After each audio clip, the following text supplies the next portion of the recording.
안녕하세요. 저는 서울에서 작은 식당을 운영하는 60대 여성입니다. 한 치 앞도 모르는 게 사람 인생이라지만 설마 제가 썰밤에 사연을 보내는 날이 올 줄은 꿈에도 몰랐네요. 하나뿐인 아들과 며느리에 대한 이야기인데요. 마지막에 기막힌 반전이 숨어 있으니 꼭 끝까지 들어주시길 바랍니다. 제겐 슬아의 아들 하나, 딸 둘이 있는데요. 요즘은 안 그런다지만 제가 결혼할 때만 해도 우리나라엔 남아 선호 사상이 팽배했어요. 원래 자식은 딱 둘만 낳기로 남편과 합의했었지만 시부모님이 대를 이을 아들 하나는 꼭 있어야 한다고 압박하셔서 내리 딸만 둘 낳고 셋째로 아들을 낳았죠. 사실 그전까지 저희 시어머니 시집살이가 말도 못했거든요. 당시 사정이 있어 시부모님을 모시고 살았는데 삼시세끼 새밥에 새반찬으로만 밥상을 차려야 했던 건 기본이고요. 한겨울에도 찬물에 손빨래와 설거지를 해야 했어요. 시어머니가 지독한 구두쇠였거든요. 조금이라도 힘든 티를 내면 그러셨죠. 뜨신 물 펑펑 틀면 그 기름값은 어디 땅 파서 나온다든? 찬말 말고 그냥 찬물로 해. 그치만 어머님, 제가 일을 너무 많이 해서 손이 다 트고 고봤어요. 찬물이 닿을 때마다 너무 시린데 가스볼에라도 물 좀 데웠으면 안 될까요? 시끄러워! 어디 아들도 못 낳은 주제 편하게 일할 궁리만 해? 우리 김씨 집안에서 아들 못 낳은 여자는 다 죄인이야. 그래서 난 우리 강철이 낳기 전까진 등골이 휘어라 일만 했어. 한겨울에 꽁꽁 언 개울물을 직접 깨서 그 물에 빨래를 했다고. 그러면서 피죽도 제대로 못 얻어먹고 살았다. 근데 넌 우리랑 같이 한 상에서 밥도 먹지, 커피도 마시지. 아주 팔자 좋지 않니? 그럼 전 아무 말도 못하고 고개만 푹 숙여야 했어요. 시어머니 말씀처럼 아들 못 낳은 저는 그 집에서 죄인이었으니까요. 집안일에 무심하고 갈등을 싫어했던 남편 역시 큰 방패막이가 되어주진 못했습니다. 그런 저를 구해준 건 결혼한 지 10년 만에 태어난 늦둥이 아들이었어요. 아들이 태어나자 시아버지는 처음으로 제게 수고했다 라면서 손을 잡아주셨고요. 분가하고 싶다는 요청도 받아들여 주셨죠. 시부모님에게서 떨어져 나와 사는 것만으로도 살 것 같더라고요. 고부 갈등으로 늘 다투기만 하던 남편과도 사이가 급속도로 좋아졌네요. 그래서인지 아들이 눈에 넣어도 안 아플 만큼 사랑스러웠어요. 지옥불에서 절 구해준 보물 같아 보였죠. 10손가락 깨물어 안 아픈 손가락은 없다지만 더 아픈 손가락은 있는 법이잖아요. 아들이 제겐 그런 존재였네요. 물론 그렇다고 딸들과 아들을 차별하는 건 아니에요. 다만 아들이 딸들에 비해 워낙 어리기도 했고 남자애라 그런지 똑부러지기보단 좀 무른 구석이 있어서 좀 더 신경 썼을 뿐이죠.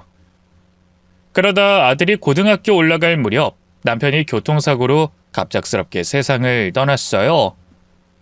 그쯤 이미 큰딸은 시집가서 자기 가정을 꾸린 채였고요.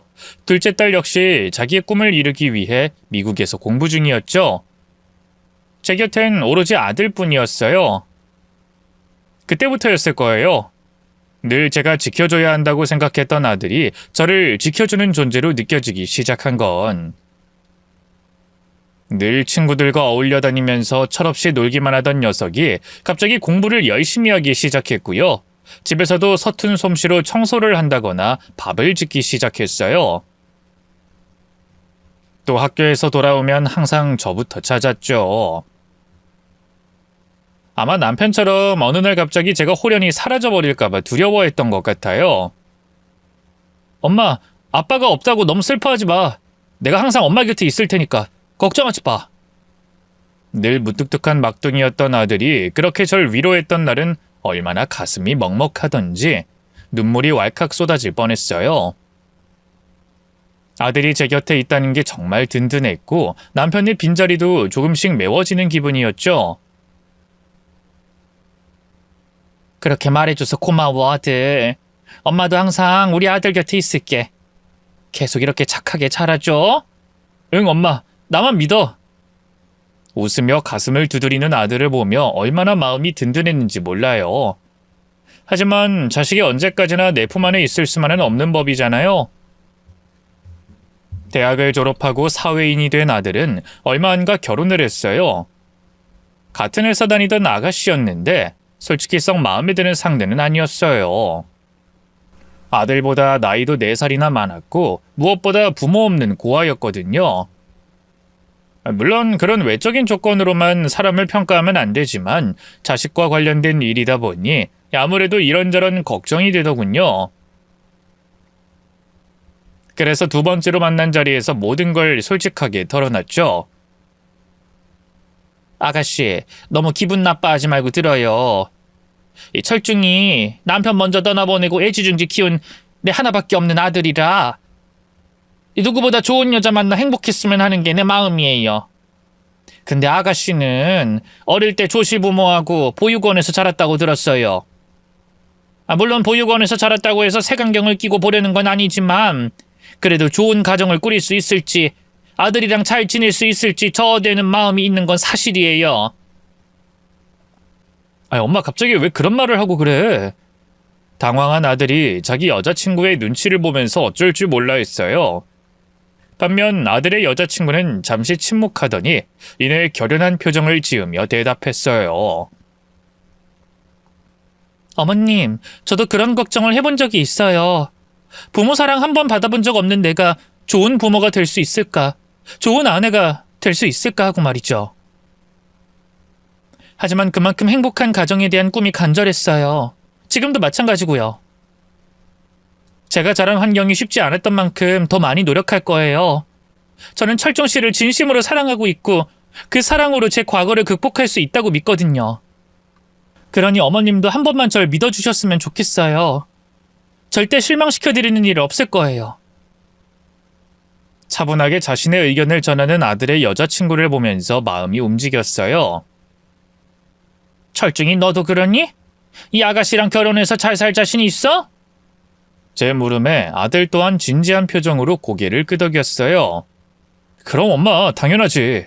나 성이랑 진짜 잘 살 자신 있어. 엄마한테도 앞으로 더욱더 잘할 거고. 그래. 그럼 나도 한번 믿어보마. 둘이 좋아서 결혼한다는데 내가 더 뭐라고 하겠니? 허락해주셔서 감사합니다, 어머님. 저 정말 잘할게요. 감격한 아들의 여자친구는 눈물까지 글썽였고요. 그로부터 약 8개월 뒤에 정식으로 제 며느리가 됐어요. 아들도 며느리도 모아둔 돈이 없어 따로 신혼집을 구하진 못하고요. 아들이 지내던 방에 가구만 싹 바꿔 신혼 살림을 차렸죠. 며느리는 제가 결혼을 잠시 반대했던 걸 후회할 만큼 저나 아들에게 참 잘했어요. 괜찮다고 하는데도 식당 일 하는 저를 대신해서 집안일을 책임져 줬고요. 아들이 밖에서 돈 벌어오느라 고생한다며 먹는 음식이나 영양제도 신경 써서 챙겨줬죠. 주변에서 어쩜 이리 착한 며느리를 얻었냐며 입을 모아 칭찬할 정도였네요. 근데 정작 결혼 후 제 속을 끓이기 시작한 건 아들이었어요. 결혼하고 아무래도 전보다 더 책임감이 생겨서일까요? 몸에 무리가 갈 정도로 일을 하더라고요. 야근과 잔업을 도맡아 하는 건 물론이고요. 주말에도 자진해서 출근을 하더군요.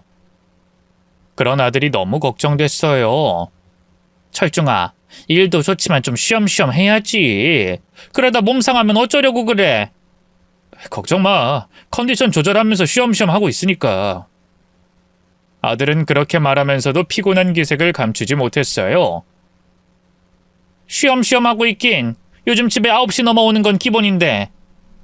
결혼하고 네가 책임감이 생겨서 그런 건 알겠는데 이렇게 네 몸 버려가며 일하면 결국 며느리한테 좋을 게 없어. 나도 알지. 근데 요즘 일하는 게 재밌어.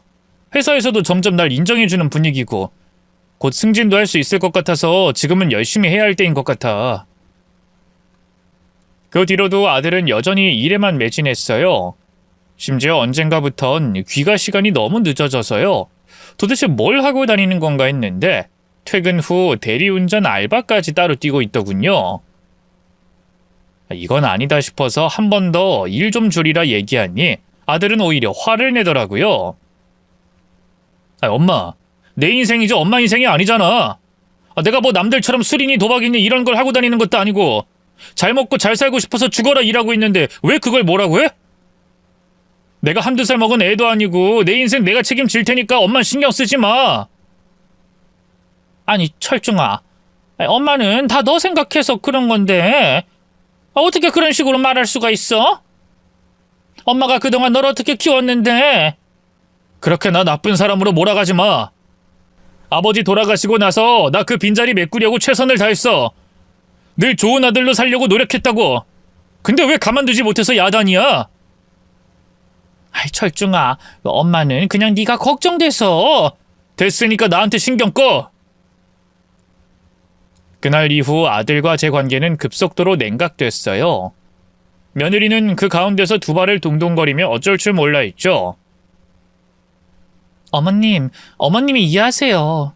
그이가 요즘 회사에서 많이 힘든가 봐요.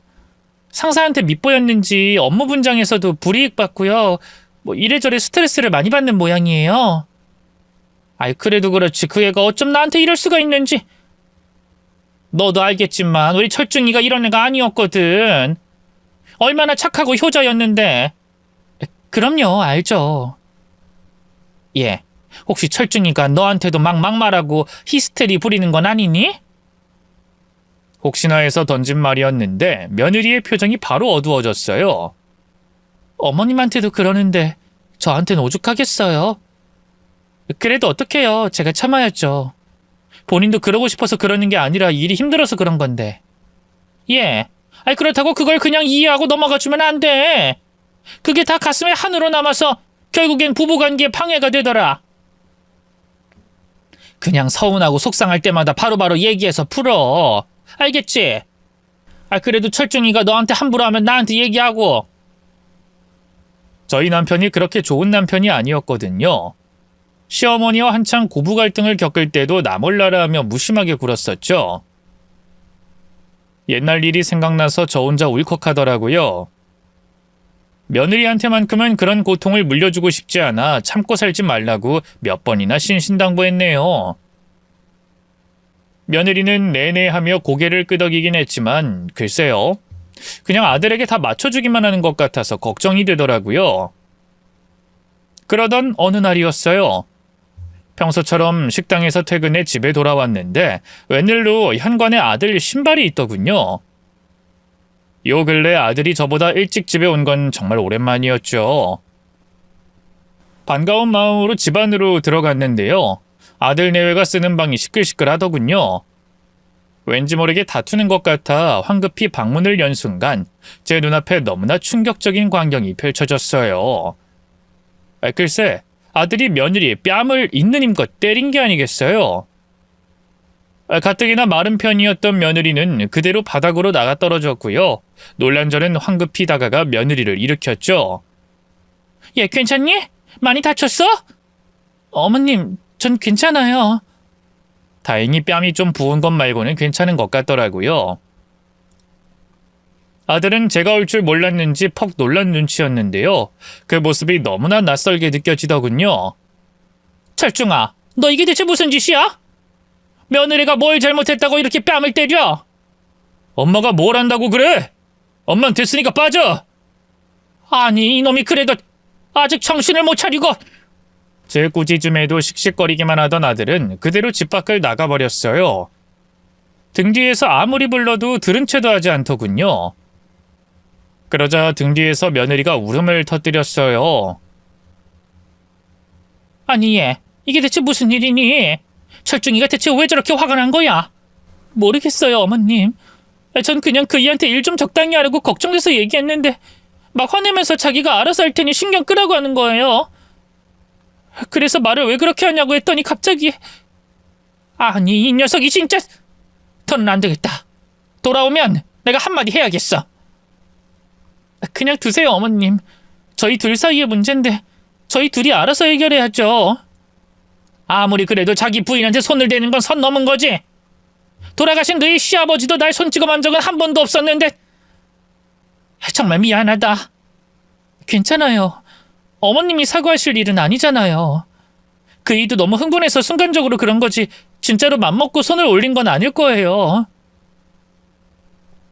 며느리는 애써 아들을 두둔했지만 아무리 생각해도 아들의 행동은 선을 넘은 것 같더라고요. 그래서 그 뒤로 줄곧 아들에게 한 소리 하려고 벼르고 있었는데요. 아들이 일이 너무 바빠 좀처럼 기회가 없더군요. 그러다 모처럼 만에 아들이 일찍 집에 온 날 붙잡고 말했어요. 철중아, 잠깐 얘기 좀 하자. 무슨 얘기? 나 피곤하니까 나중에 하면 안 돼? 아니, 꼭 지금 해야겠다. 너 말이다. 도대체 요즘 왜 이렇게 일에만 매달리고 날카로운 거니? 아니 뭐 그것까진 뭐 그렇다 쳐. 도대체 지난번에 며느리는 왜 때린 거야? 엄마한테 꼭 말해야 할 이유는 없잖아. 우리 부부 일인데 우리가 알아서 할게. 엄마 신경 쓰지 마. 그건 네가 며느리를 안 때렸을 때나 그런 거지. 도대체 왜 손을 올린 거야? 며느리 말로는 일 좀 쉬엄쉬엄 하라고 얘기했더니 네가 갑자기 화를 내면서 때렸다는데 사실이야? 그러자 아들이 기가 막히다는 듯 헛웃음을 쳤어요. 그 사람이 그렇게 말해? 일을 쉬엄쉬엄 하라고 잔소리해서 내가 때린 거라고? 그럼 그게 사실이 아니란 말이야? 한참 침묵하던 아들이 무언가를 결심한 듯 다시 입을 열었어요. 그게 실은... 근데 바로 그때였어요. 갑자기 방문이 벌컥 열리더니 며느리가 안으로 들어왔어요. 당신 언제 왔어? 화장실에서 씻느라고 몰랐네.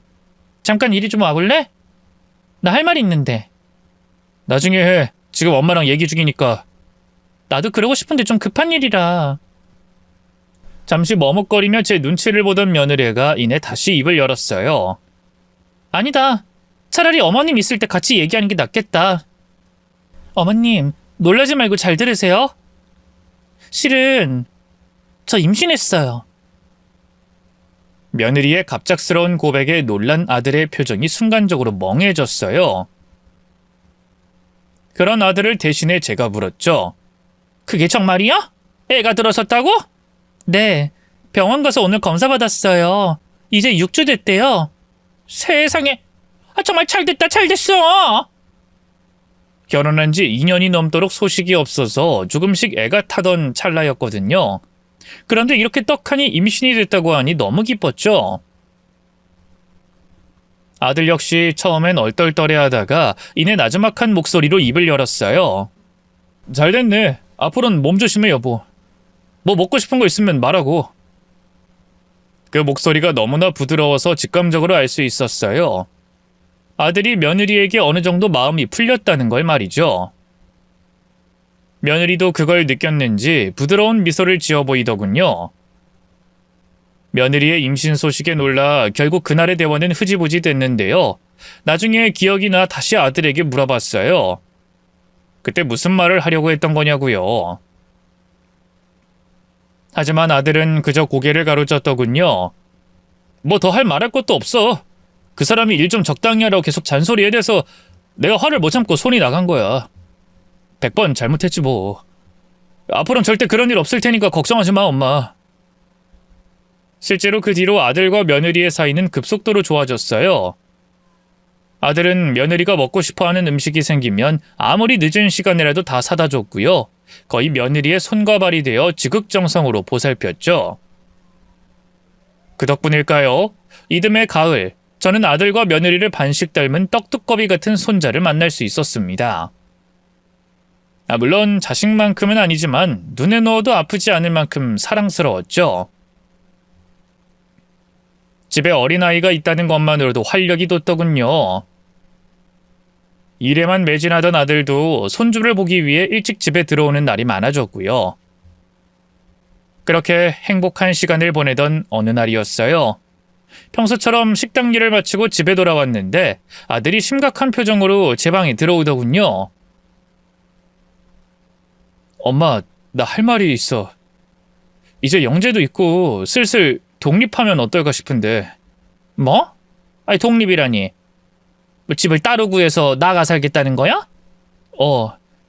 지금 이 집은 나 다니는 회사하고도 너무 멀고 영재 더 크면 따로 방도 줘야 하잖아. 당시 살던 집은 방 3개짜리 작은 빌라였는데요. 안방은 제가 쓰고 그 다음 큰 방은 아들과 며느리가, 그리고 제일 작은 방은 창고로 쓰고 있었어요. 화장실도 하나라 아이를 키우기엔 여러모로 불편한 점이 많은 곳이었죠. 아들의 분가 선언이 충분히 이해됐지만 한편으로는 서운한 것도 어쩔 수 없더라고요. 영재방 때문에 그런 거면 창고로 쓰던 방을 치워도 되잖니. 아님 정 안 되면 이 집을 팔고 더 큰 집으로 이사를 가거나. 계속 같이 살자는 말을 대놓고 할 수는 없어서 일부러 돌려 얘기했어요. 하지만 아들은 무정하게도 단박에 고개를 젓더군요. 이 집은 아버지가 물려준 유일한 유산이잖아. 나중에 엄마가 어떻게 될지 모르는데 일단은 갖고 있는 게 낫지. 그리고 솔직히 말해서 내가 모은 돈으로 지금 집보다 더 큰 집을 얻는 건 무리야. 엄마가 당장 어디 거동이 불편할 만큼 아프다거나 한 것도 아니고. 당분간은 따로 사는 게 낫지 않겠어? 아들이 먼저 그렇게 얘기하는데 차마 싫다고 할 수가 없더라고요. 그래서 어쩔 수 없이 고개를 끄덕였죠. 그래, 뭐 네 생각이 정 그렇다면 그렇게 하자꾸나. 아들은 제가 동의하자마자 단박에 집을 구해 나가버렸어요. 물론 다달이 안부 전화를 하고 주말마다 찾아오기도 했는데요. 아무래도 같이 살 때보단 얼굴 볼 일이 줄어들었죠. 어디 그뿐인가요? 아들은 취업 후 꼬박꼬박 제게 붙이던 용돈마저 어느 날 뚝 끊어버렸어요. 너무 더럽고 치사해서 차마 왜 이제는 돈 안 주냐고 묻지도 못했네요. 제가 경제활동을 아예 안 하면 모를까 식당에서 꾸준히 일하고 있었으니까요. 몸에서 멀어지면 마음에서도 멀어진다는 말이 설마 부모 자식 사이에도 적용될 줄은 몰랐는데 점점 아들이 타인처럼 낯설어지더군요. 그러던 어느 날이었어요. 평소처럼 식당 일을 끝내고 집에 돌아와 홀로 늦은 저녁을 먹으려고 했는데요. 갑자기 며느리에게서 전화가 왔어요. 며느리답지 않게 다급한 목소리였죠. 어머님 큰일 났어요. 그 사람이 물에 빠졌는데 그만 빨리 병원으로 와주세요. 빨리요. 며느리의 그 말을 듣는 순간 뒤통수를 한 대 얻어맞은 것처럼 머리가 멍해졌어요. 간신히 정신을 차리고 허둥지둥 며느리가 얘기한 병원으로 달려갔죠. 그러자 며느리가 울며 제게 달려오더군요. 이게 대체 어떻게 된 일이야? 철중이가 물에 빠졌다니 대체 왜? 모처럼 만에 그이가 휴가를 받아서 영재랑 셋이 계곡으로 놀러 갔는데요. 영재가 놀다가 그만 발을 헛디뎌 물에 빠지는 바람에 그걸 구하려다 계곡 물살이 너무 세서 결국 그이는 못 나왔어요. 그래서 철중이는 어떻게 됐는데? 119가 출동해서 구해내긴 했는데요. 그땐 이미... 며느리는 차마 뒷말을 잇지 못하고 그 자리에 주저앉아 엉엉 울기 시작했어요. 안치실에 누워있는 아들의 얼굴을 보면서도 도무지 현실감이 들지 않더군요. 무슨 정신으로 장례를 치렀는지도 모르겠어요. 아들의 영정사진 앞에서도 모든 게 마냥 꿈 같았죠. 며느리 역시 제정신이 아닌 건 마찬가지였네요. 여보, 어떻게 당신이 날 먼저 두고 떠날 수가 있어? 이렇게 가버리면 나랑 우리 영재는 어떡하라고? 차라리 나도 데려가라고. 가슴을 치며 오열하던 며느리는 급기야 혼절까지 했어요. 정신을 차린 뒤에도 밥 한 술 못 두고 울기만 했죠. 이러다 줄초상을 치르게 되는 건 아닌지 겁이 덜컥 나더군요. 야가, 뭐라도 좀 먹어야지. 이러다 너도 큰일 나겠다. 여긴 내가 지키고 있을 테니 가서 뭐라도 좀 먹고 오렴.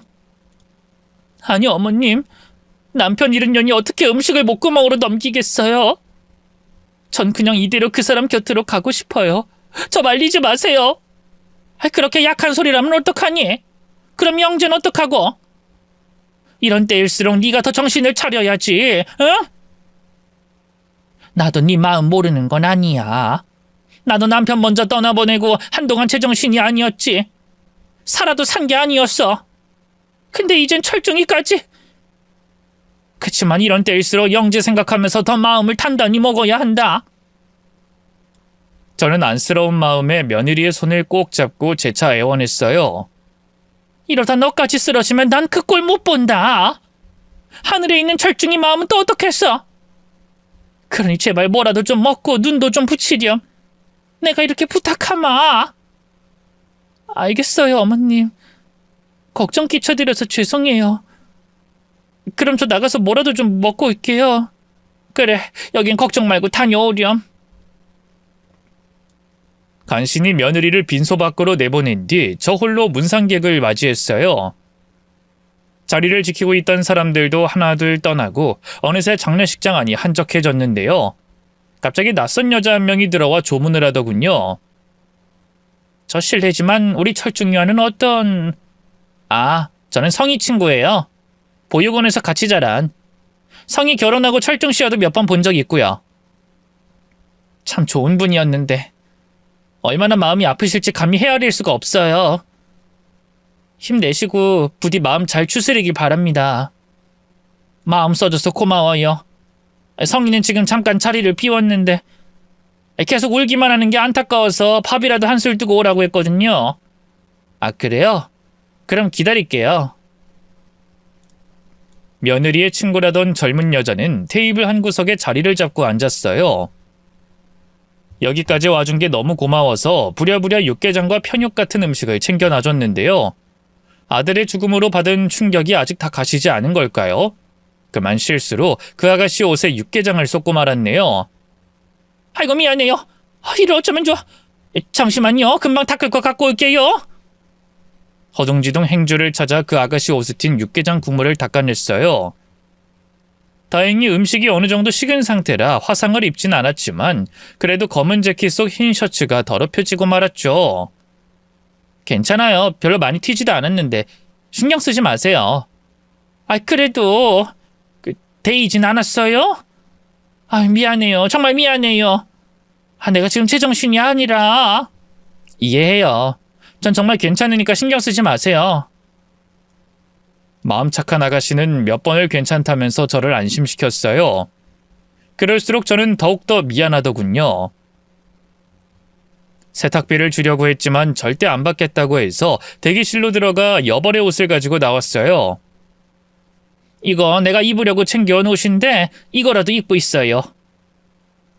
그 옷은 내가 지금 화장실 가서 얼른 빨아올게요. 아니요, 그렇게까지 하실 필요 없어요. 비싼 옷도 아닌걸요. 내 마음이 불편해서 그래요. 제발 부탁해요. 제 간절한 말에 결국 며느리의 친구가 화장실로 가서 옷을 갈아입었죠. 저는 함께 따라가서 그 아가씨가 만류하는데도 최대한 비누칠을 해서 옷을 빨아줬죠. 다행히 더러워진 지 얼마 안 돼서 그런지 화장실에 있는 손비누만으로도 금세 깨끗해지더군요. 얼룩은 안 남을 것 같아요. 다행이네요. 감사합니다, 어머님. 이렇게까지... 아니에요. 내가 실수한 걸요. 그렇게 그 아가씨와 같이 화장실 문 밖으로 나서려던 순간이었어요. 머뭇거리던 며느리의 친구가 갑자기 절 부르더군요. 저기 어머님, 말할까 말까 많이 망설였는데 아무래도 말씀드려야 제가 후회하지 않을 것 같아서요. 네? 갑자기 그게 무슨... 철중 씨 말이에요. 계곡에서 물에 빠진 영재를 구하려다 그렇게 된 거라고 했죠? 성희도 그 현장에 같이 있었고. 네, 그런데요? 그게 어쨌든 사고였으니까 좀 더 자세히 알아보시는 게 어때요? 당시 상황이 어땠는지, 혹시 목격자는 없는지. 목격자요? 살인사건도 아닌데 목격자를 찾아보라니 너무 이상하더군요. 하지만 애써 내색하지 않고 말했어요. 그건 이미 며느리가 다 설명해 줬는걸요. 경찰에도 얘기했고요.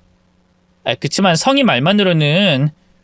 며느리 친구가 뭔가 말을 더 이으려던 순간이었어요. 갑자기 화장실 문이 덜컥 열리더니 누군가 안으로 들어왔어요. 전화를 안 받길래 친구가 왔다고 문자를 보내놨는데 그 연락을 받고 온 것 같더군요. 어머님, 여기 계셨네요? 민주 넌 언제 왔어? 왔으면 나한테 먼저 연락을 했어야지. 왠지 모르게 며느린 몹시 당황한 눈치였어요. 허둥지둥 그 친구 옆구리에 팔짱을 끼고 밖으로 나가려고 하더군요. 그런데 놀랍게도 그 친구가 며느리의 팔을 팍 뿌리치는 게 아니겠어요. 잠깐만, 나 지금 이불한테 드릴 말씀이 좀 있거든. 네가 우리 어머님이랑 무슨 할 말이 있다고 그래. 안 그래도 자식 먼저 보내고 힘든 분이야. 쓸데없는 말로 괴롭히지 마. 너 진짜 뻔뻔하다, 장성희. 철중씨 그렇게 만든 사람 너랑 민혁 오빠인 거 모를 줄 알아? 내가 민혁 오빠한테 다 들었어. 며느리 친구의 갑작스러운 폭로에 심장이 쿵쾅거리기 시작했어요. 그게 무슨 말이에요? 며느리가 우리 아들을 뭐 어떻게 해요? 민혁 오빠란 사람은 또 누구고요? 그 오빠도 저랑 성희랑 같은 보육원 출신인데요. 성희랑 아주 옛날부터 그렇고 그런 사이였어요. 그래도 성희가 다른 사람, 그러니까 철중씨랑 결혼한다고 하길래 그 오빠랑 완전히 정리하고 새 출발한 건 줄 알았는데 그게 아니었더라고요. 철중씨가 죽기 며칠 전에 저한테 연락해서 성희랑 민혁 오빠가 무슨 사이인지 물었거든요. 아무래도 성희가 그 오빠하고 계속 만나고 있는 것 같다고. 무슨 말도 안 되는 소리라는 거야? 며느리 친구의 충격적인 고백이 이어지고 있던 바로 그때 며느리가 갑자기 자기 친구를 저만치 떠밀어 버렸어요. 그리고 재빨리 저를 향해 외치더군요. 어머님, 설마 저 말고 이 친구 말을 믿는 건 아니죠? 제가 민혁 오빠랑 옛날에 사귀었던 건 맞는데요. 철중씨 만나기 훨씬 전에 정리했었어요. 결혼한 뒤로는 한 번도 만난 적 없고요. 2년 지금 질투하는 거예요. 얘 민혁 오빠 혼자 짝사랑했었는데 그 오빠가 거들떠도 안 보니까 옛날부터 저를 엄청 괴롭혔거든요. 철중 씨한테도 자꾸 말도 안 되는 소리를 짓거려서 곤란하게 하고 제가 여러모로 많이 힘들었어요. 그러자 저만치 떠밀려놨던 며느리의 친구가 벌떡 일어나 외쳤어요. 너 진짜 뻔뻔하다. 죄 없는 사람 하나 죽여놓고 어떻게 그런 말을 해? 어머님, 전혀 저거 다 거짓말이에요. 속지 마세요. 제가 민혁 오빠 구슬려서 다 들었어요.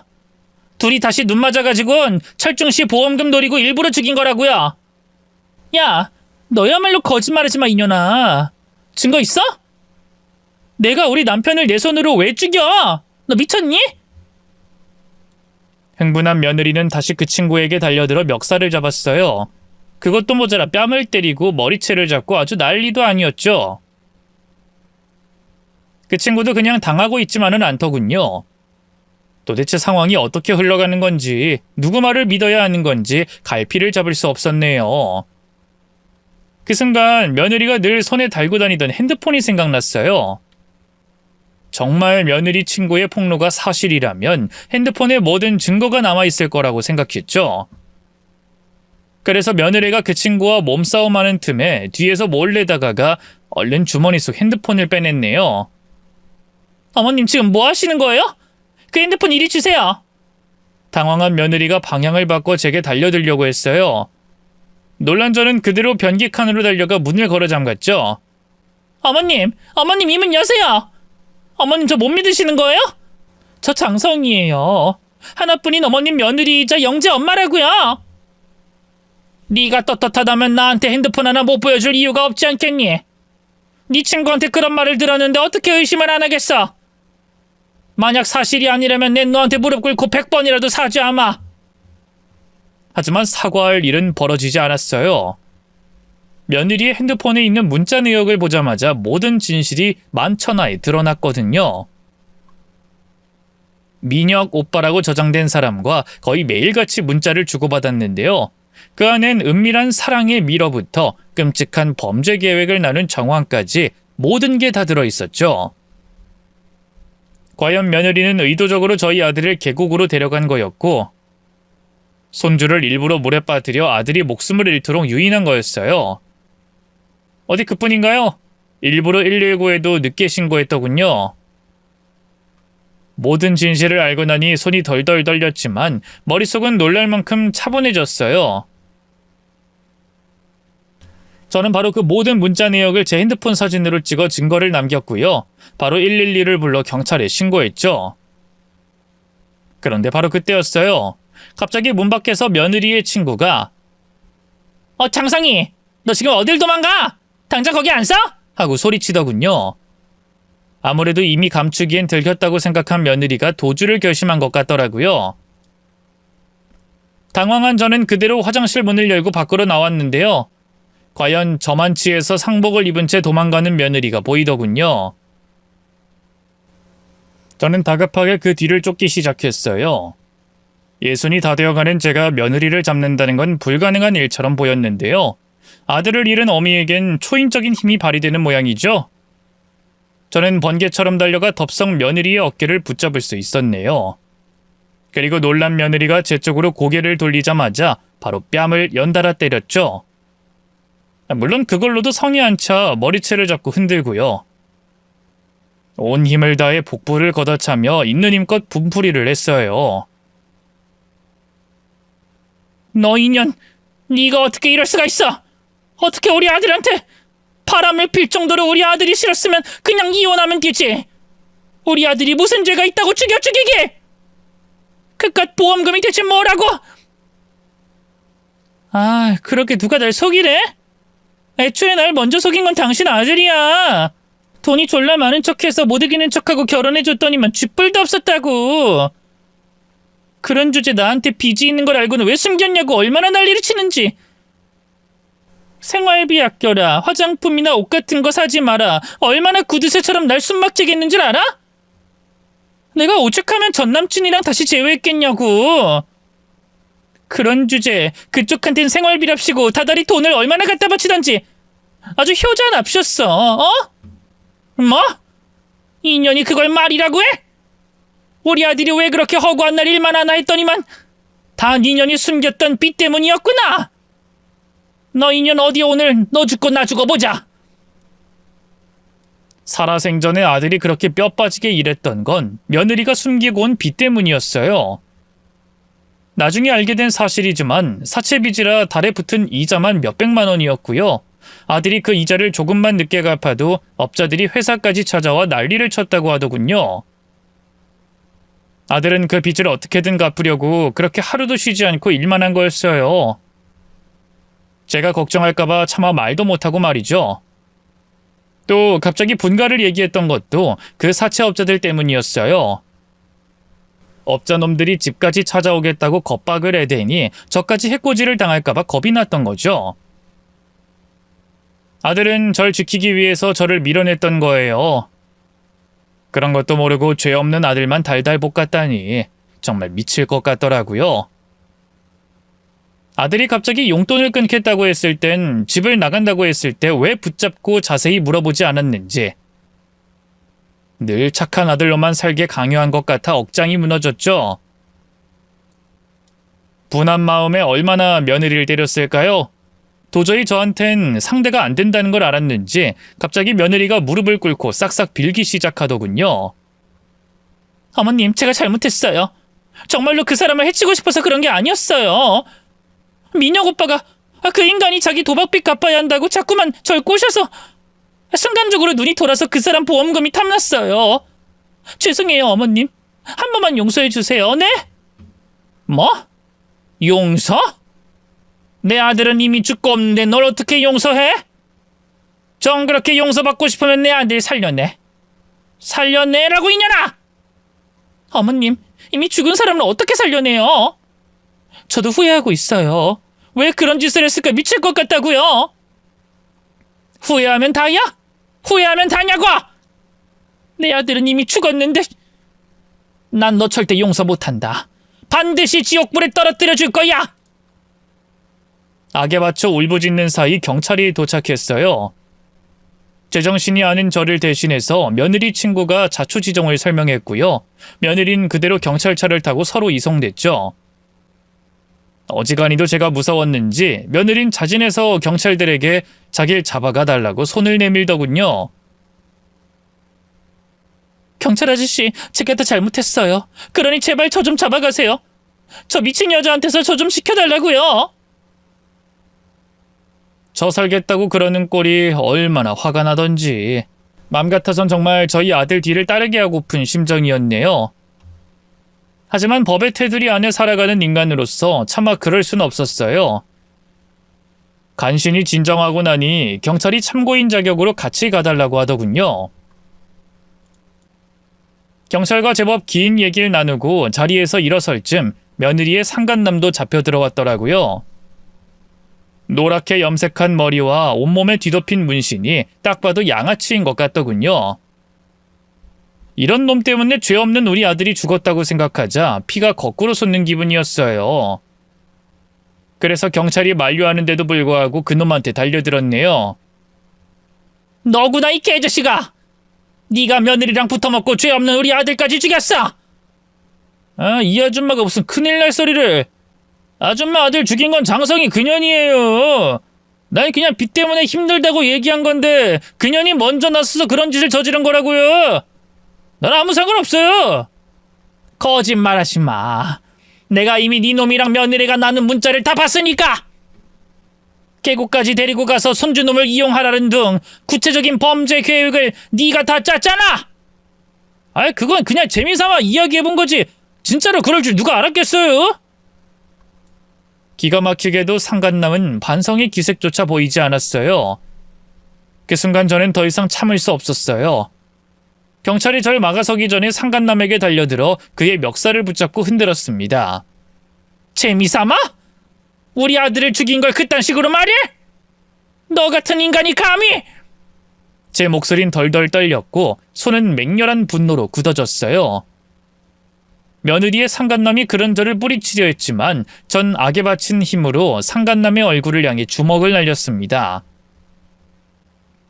상간남은 남자 주제 피죽도 못 얻어먹고 자랐는지 그대로 자빠져 코피를 쏟아내더군요. 피나잖아. 아줌마, 이 아줌마가 미쳤나? 왜 주먹을 쓰고 그래? 고작 그까지 코피 좀 흘린 거 가지고 난리를 쳐? 죄 없는 내 아들은 차가운 물속에서 고통스럽게 죽어갔어. 네가 대체 무슨 권리로 내 아들을 죽음으로 몰아넣어? 분노한 제가 또 한 번 주먹을 쥐고 휘두르려 하자 그제야 경찰들이 절 말리기 시작했어요. 아이, 어머님, 이러시면 안 됩니다.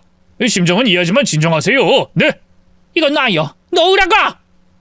그러자 그 꼴을 보고 있던 상간남이 다시 얼굴을 찡그리며 외쳤어요. 아줌마, 이딴 식으로 나오면 당신도 나랑 같은 신세 되는 거야.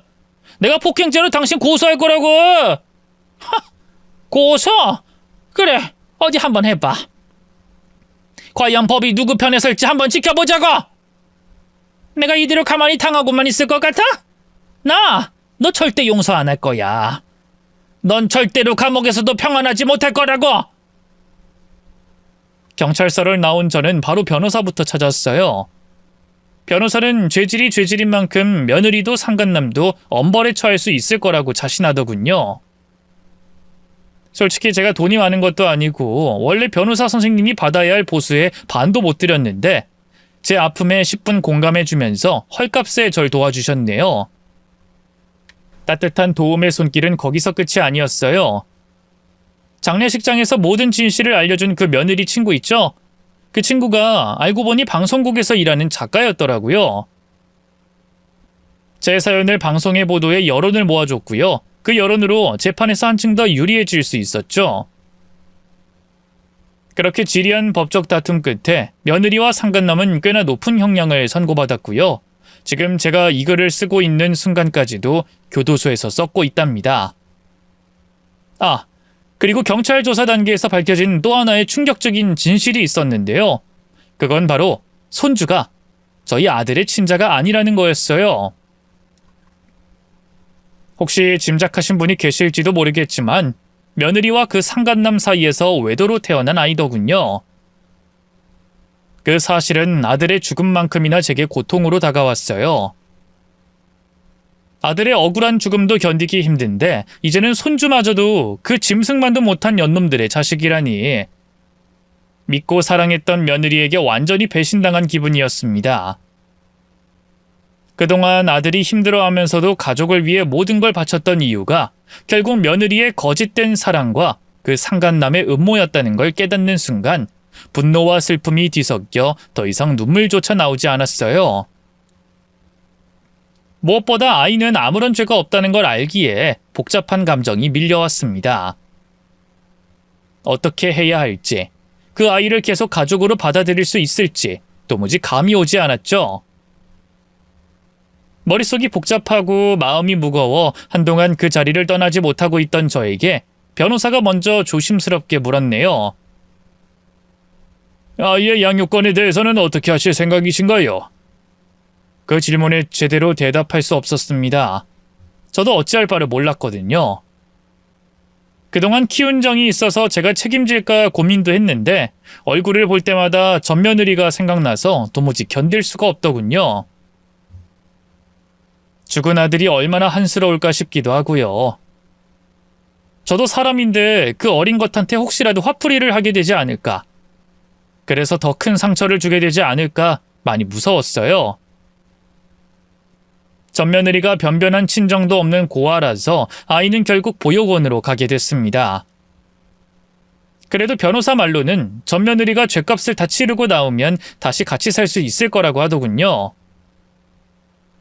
맏며느리가 아이에게 과연 좋은 엄마가 되어줄 수 있을지 미지수지만 그래도 서로 하나밖에 없는 핏줄이니까요. 이젠 더는 원망도 뭣도 없고 무엇보다 그 어린 것을 위해서라도 맏며느리가 교도소에서 정신을 차렸으면 하는 마음뿐입니다. 저를 도와줬던 며느리의 친구와는 지금도 종종 연락하고 있어요. 사실 그 아가씨도 진실을 알고 정말 무서웠다고 하더군요. 그 상간남이 술 한잔하자고 해서 별 생각 없이 만난 건데 술에 취한 상간남이 할 말 못할 말 구분도 못하고 미주알 고주알 자기가 저지른 범죄를 다 떠벌린 거였더라고요.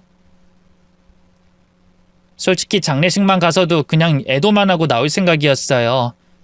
철중 씨가 너무 안 됐긴 한데 괜히 진실을 알렸다가 저도 해코지 당하는 게 아닐까 두려웠거든요.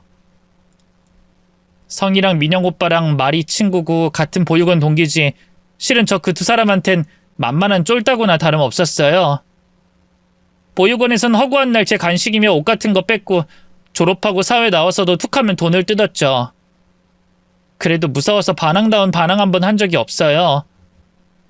근데 어떻게 나한테 그 년놈들이 저지른 죄를 말할 생각을 한 거예요? 많이 무서웠을 텐데. 그러자 그 아가씨가 절 보며 희미한 미소를 지었어요. 어머님이 저한테 너무 잘해주셔서요. 제 옷에 육개장 국물 좀 흘렸다고 어쩔 줄 몰라 하면서 사과하고 화장실 가서 손수 옷까지 빨아주고 보육원에서 나고 자란 별 볼 일 없는 고아인 저한테 그렇게까지 예의를 차려준 사람은 어머님밖에 없거든요. 이렇게 좋은 분을 외면하면 천벌받겠다 싶어서 그래서 솔직하게 모든 걸 말씀드린 거예요. 정말 고마워요. 아가씨 덕분에 억울한 우리 아들의 원수를 갚을 수 있었어요. 도대체 이 은혜를 어떻게 갚아야 할지. 돈으로라도 고마움을 전하고 싶었는데요. 그 아가씨는 단돈 10원 한 장 받으려고 하지 않았어요. 결국 명절이나 그 아가씨 생일마다 연락해 값비싼 선물을 보내는 걸로 최소한의 도리를 다하고 있네요. 그러다 보니 어느새 많이 친해져서요. 지금은 가끔 만나 얼굴도 보고 밥도 먹곤 해요. 마치 딸이 한 명 더 생긴 기분이라고나 할까요? 그 아가씨도 얼마 전에 좋은 남자를 만나 시집 갔는데 부디 앞으로도 잘 살았으면 하는 마음뿐이네요. 저는 현재 둘째 딸과 같이 살고 있어요. 둘째 딸이 몇 년 전 다시 한국으로 들어왔거든요. 평생 결혼할 생각 없다고 저랑 둘이서 죽을 때까지 살고 싶다는데 또 모르죠. 어느 날 갑자기 좋은 남자를 만나 시집 갈지요. 사실 저도 딸의 미래를 위해선 그 편이 낫지 않을까 싶긴 한데 어쨌든 지금으로선 딸과 같이 사는 게 얼마나 다행인지 모릅니다. 아직까지 아들을 잃은 슬픔에서 완전히 헤어나오지 못했거든요. 끝까지 들어주셔서 감사하고요. 요즘 경기가 많이 어렵지만 모두들 힘내시길 바랍니다.